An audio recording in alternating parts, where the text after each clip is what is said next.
Hello everyone.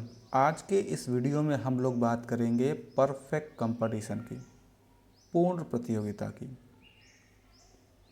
पूर्ण प्रतियोगिता क्या होता है, पूर्ण प्रतियोगिता की विशेषताएं क्या होती हैं, पूर्ण प्रतियोगिता में मांग वक्र कैसा होता है, साथ ही साथ हम देखेंगे कि परफेक्ट कंपटीशन के अंतर्गत एक फर्म का संतुलन किस प्रकार से निर्धारित होता है।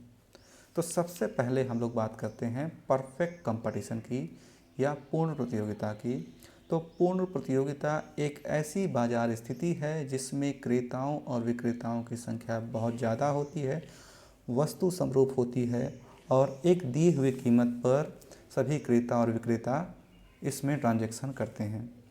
अर्थात एक ऐसी बाजार व्यवस्था जिसमें बहुत अधिक संख्या में क्रेता और विक्रेता एक समरूप वस्तु का क्रय विक्रय एक दिए हुए कीमत पर करते हैं। ठीक है, तो इसमें वस्तु कैसी है आपकी, होमोजीनियस है। होमोजीनियस मतलब समरूप, एक समान है। किसी भी सेलर के पास जाएंगे आपको एक जैसी ही वस्तु मिलने वाली है। उस वस्तु की क्वालिटी, उस वस्तु का आकार सब कुछ सेम है और जो कीमत है वह पहले से दिया हुआ है। अब हम बात करते हैं परफेक्ट कंपटीशन की विशेषताओं के बारे में। तो सबसे पहली विशेषता क्या है इसमें कि जो क्रेता और विक्रेता हैं, बायर्स और सेलर्स हैं, इनकी संख्या बहुत ज़्यादा है। किसी एक विक्रेता या क्रेता के मार्केट को छोड़कर चले जाने पर कोई भी प्रभाव नहीं पड़ने वाला है। एक अकेला सेलर भी कीमत को प्रभावित नहीं कर सकता है, यानी वो कीमत को कम करे चाहे अधिक करे, इसका प्रभाव मार्केट पर कुछ भी नहीं पड़ने वाला है। दूसरी विशेषता क्या है कि जो प्रोडक्ट है, जो वस्तु है, वो होमोजीनियस है। होमोजीनियस प्रोडक्ट होने का मतलब क्या है, ये वस्तु का क्वालिटी सेम है, इसका शेप सेम है, इसका साइज सेम है, सब कुछ सेम है। किसी भी आप बायर्स के पास जाएंगे, किसी भी आप सेलर के पास जाएंगे, आपको सेम टाइप का वस्तु मिलने वाला है। तो इसे हम लोग क्या बोलते हैं, समरूप वस्तु कैसी है, समरूप है, होमोजेनियस प्रोडक्ट है। तीसरी बात हमारी क्या है, मार्केट में प्रवेश और निष्कासन की स्वतंत्रता है। फर्म में मार्केट में बिना किसी प्रतिबंध के प्रवेश कर सकती हैं और मार्केट को छोड़कर जा सकती हैं। तो तीसरी विशेषता क्या हो गई, freedom of entry and exit. चौथी विशेषता है perfect knowledge among buyers and sellers. क्रेताओं और विक्रेताओं को बाजार का पूर्ण ज्ञान है। वस्तु की कीमत कितनी है, वस्तु की क्वालिटी क्या है, ये सभी क्रेता और विक्रेता अच्छे से जानते हैं। अगली विशेषता क्या है, फैक्टर्स ऑफ प्रोडक्शन। उत्पत्ति के साधन जैसे कि लैंड, लेबर, कैपिटल, एंटरप्रेन्योर ये होते हैं, ये पूर्ण रूप से गतिशील है। उत्पत्ति के साधन क्या है, पूर्ण रूप से गतिशील है, यानी एक स्थान से दूसरे स्थान पे ये बिना किसी रोक टोक के आ जा सकते हैं। छठा क्या है, एब्सेंस ऑफ ट्रांसपोर्टेशन कॉस्ट। यातायात लागतें नहीं होती हैं। इस मार्केट दशा में यातायात लागतों की अनुपस्थिति होती है। सातवां विशेषता क्या है, एब्सेंस ऑफ सेलिंग कॉस्ट। विक्रय लागतें भी नहीं होती है, यानी विज्ञापन पर कोई व्यय नहीं किया जाता है। विज्ञापन पर कोई व्यय इसलिए नहीं किया जाता है क्योंकि सभी को पता है कि प्रोडक्ट की क्वालिटी क्या है, प्रोडक्ट का साइज़ क्या है, यानी वस्तु कैसी है, उसका गुण क्या है, उसका आकार क्या है। हम किसी भी बायर्स के पास जाएं, हम किसी भी सेलर के पास जाएंगे और हमको सेम टाइप की वस्तु मिलने वाली है। अगर कोई पर्टिकुलर सेलर अपने वस्तु का विज्ञापन करता है तो उस पर्टिकुलर सेलर को क्या होगा, नुकसान होगा, क्योंकि वह किसी भी प्रकार से मार्केट को प्रभावित नहीं कर पाएगा। तो ये थी हमारे परफेक्ट कंपटीशन की विशेषताएं। अब एक आता है प्योर कंपटीशन, विशुद्ध प्रतियोगिता, प्योर कंपटीशन। तो ये जो शुरू की तीन विशेषताएं हैं, पहली, दूसरी, तीसरी, अगर केवल यही तीन ही विशेषताएं पाई जाएंगी तो उसको हम, उस बाज़ार को हम क्या कहेंगे, प्योर कंपटीशन कहेंगे। तो प्योर कंपटीशन में क्या होगा, क्रेताओं और विक्रेताओं की संख्या बहुत ज़्यादा होगी, वस्तु हमारी समरूप होगी और मार्केट में प्रवेश और निष्कासन की स्वतंत्रता होगी। ये तीन विशेषताएं केवल रहेंगी मार्केट में तो हम उसको बोलेंगे प्योर कंपटीशन। अब हम लोग देखेंगे कि परफेक्ट कंपटीशन के अंतर्गत मांग वक्र फर्म के लिए कैसा होता है।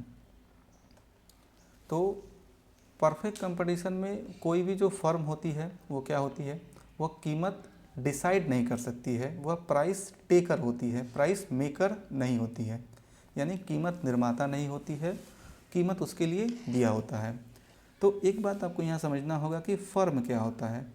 तो कोई एक इंडिविजुअल एंटरप्राइज, जैसे कि साबुन बनाने की कंपनियां हैं, तो कोई एक कंपनी या कोई एक फर्म, वही क्या हो गया हमारा फर्म कहला रहा है। अब सभी फर्मों को अगर हमने जोड़ दिया तो उसको हम लोग क्या कहेंगे, इंडस्ट्री कहेंगे। तो इंडस्ट्री क्या होता है, group of firm doing same line of business. मतलब एक तरह का बिजनेस करने वाले बहुत सारे फर्मों के समूह को हम लोग क्या कहते हैं, उद्योग कहते हैं। तो ये आपका हो गया इंडस्ट्री।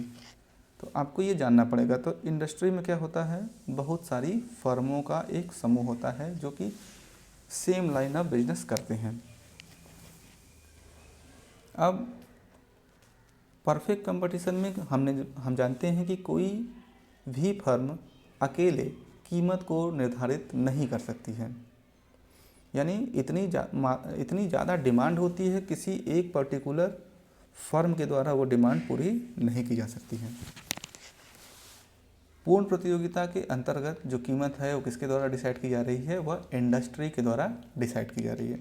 अब ये कैसे डिसाइड की जा रही है इसको हम लोग देख लेते हैं, बहुत आसान है।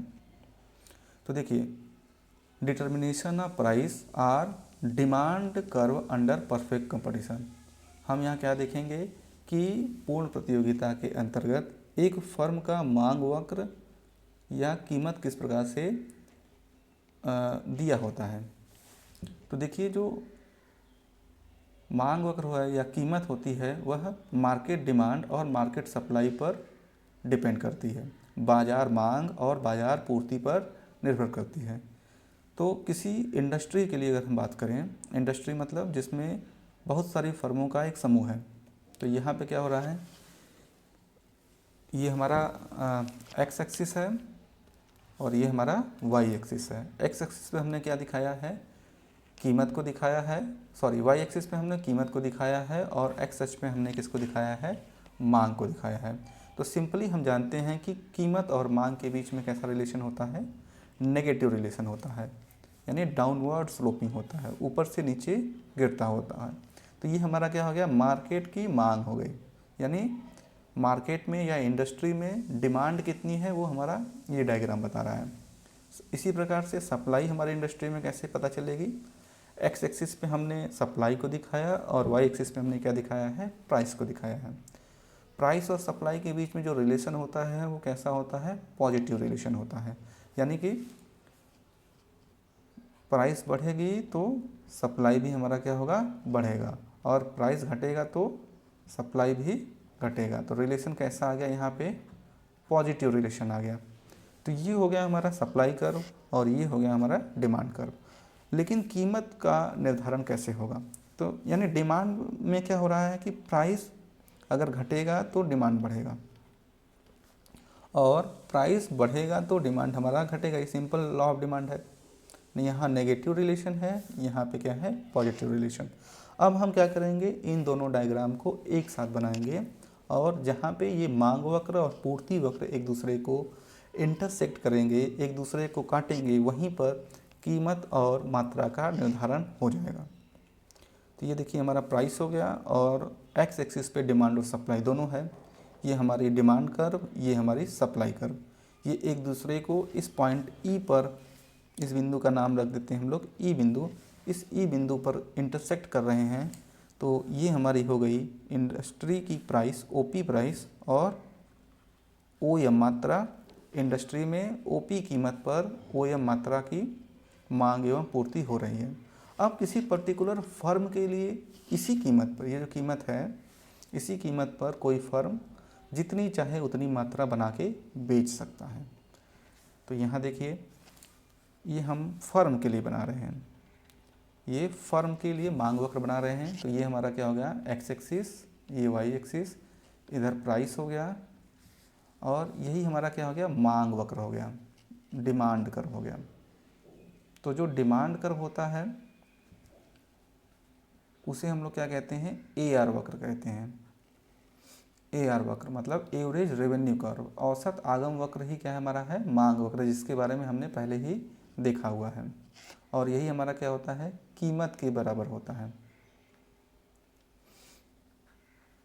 ठीक है, तो पूर्ण प्रतियोगिता के अंतर्गत क्या हुआ, जो मांग वक्र है वो क्या है आपका, AR कर्व है, कीमत के बराबर है। चूँकि कीमत यहाँ पे फिक्स होती है, इसलिए जो सीमांत आगम होती है, मार्जिनल रेवेन्यू, वो भी क्या होती है, बराबर होती है। तो ये हो गया आपका एक फर्म के लिए मांग वक्र।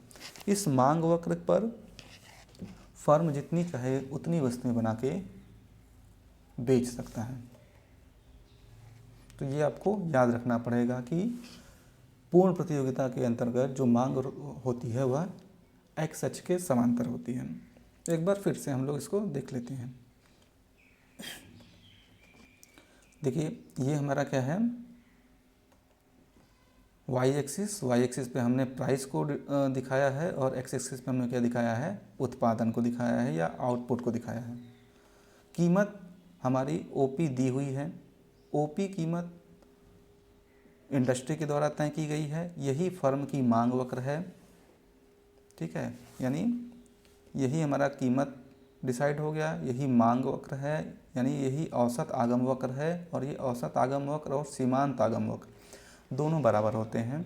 इसको हम लोग पहले ही देख चुके हैं। क्योंकि कीमत एक समान है, इसलिए हमारा AR और MR क्या होगा, एक समान होगा। जब कीमत हमारा एक समान नहीं होता है तब AR हमारा नीचे गिरता हुआ होता है, और MR हमारा ये भी नीचे गिरता हुआ होता है। लेकिन जब कीमत समान रहती है तो AR और MR बराबर रहती है। तो ये हमारा क्या हो गया, फर्म का मांग वक्र हो गया। यानी इस OP कीमत पर फर्म जितनी चाहे उतनी मात्रा बना के बेच सकता है, चाहे OQ1 बेचे चाहे OQ2 बेचे। इसकी जितनी कैपेसिटी है वह उतना उत्पादन करके सेल करेगा।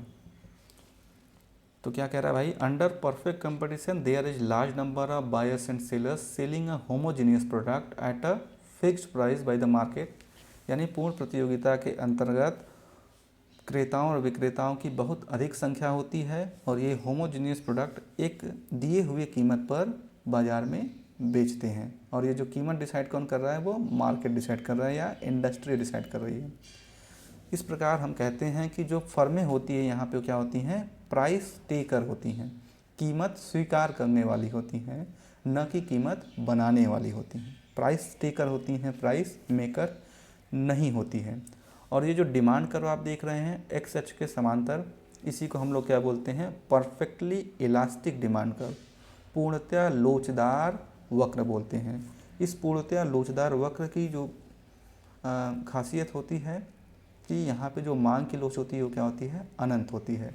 यानी जैसा कि आपने पढ़ा होगा मांग की लोच वाले चैप्टर में कि मांग की लोच की 5 श्रेणियाँ होती हैं। अगर ये वाई अक्ष के समांतर है तो यहाँ पे मांग की लोच क्या होगी, शून्य होगी, इन इलास्टिक डिमांड होगी, परफेक्टली इन इलास्टिक। एक्स अक्ष के समांतर होगी तो ये क्या होगा आपका, पूर्ण लोचदार, परफेक्टली इलास्टिक। यहाँ बीच से जाएगा तो 1 के बराबर, इधर से गया तो 1 से बड़ा, और इधर से आया तो 1 से छोटा। तो ये आपने पढ़ा हुआ है। तो यहाँ पे आप देख रहे हैं कैसा है, एक्स अक्ष के समांतर है, ये वाला है। यही हमारा क्या हो गया, पूर्ण प्रतियोगिता के अंतर्गत मांग वक्र, और इसकी लोच क्या है, अनंत है। तो ग्राफ आप पहले ही समझ चुके हैं कि एक्स एक्सिस पे हमने क्या दिखाया है, उत्पादन को दिखाया है, वाई एक्सिस पे हमने प्राइस को दिखाया हुआ है। ये हमारी डिमांड कर्व हो गई, AR कर्व ही। औसत आगम वक्र हमारे क्या है, मांग वक्र होती है, जो कि एक्स अक्ष के समांतर होती है। इसकी मांग की लोच इन्फिनेटिव है और कीमत OP है। साथ ही साथ इस OP कीमत पर फर्म जितनी चाहे उतनी मात्रा को बेच सकता है। अब यहाँ पे AR और MR क्या होते हैं, बराबर होते हैं, क्योंकि MR की परिभाषा क्या होती है कि एक अतिरिक्त इकाई को बेचने पर कुल आगम में जो वृद्धि होती है उसी को हम लोग क्या बोलते हैं, MR बोलते हैं। चूँकि कीमत स्थिर है इसलिए हम जितनी भी इकाइयाँ बेचेंगे कीमत के बराबर ही कुल लागत में वृद्धि होता जाएगा। अब हम लोग बात करेंगे कि एक फर्म पूर्ण प्रतियोगिता के अंतर्गत संतुलन में कैसी रहती है। Equilibrium of firm under perfect competition, पूर्ण प्रतियोगिता के अंतर्गत फर्म का संतुलन। तो फर्म का संतुलन जानने की दो विधियां हैं, एक है आपका TRTC अप्रोच, दूसरा है MRMC अप्रोच। इसको हम लोग अगले वीडियो में देखेंगे।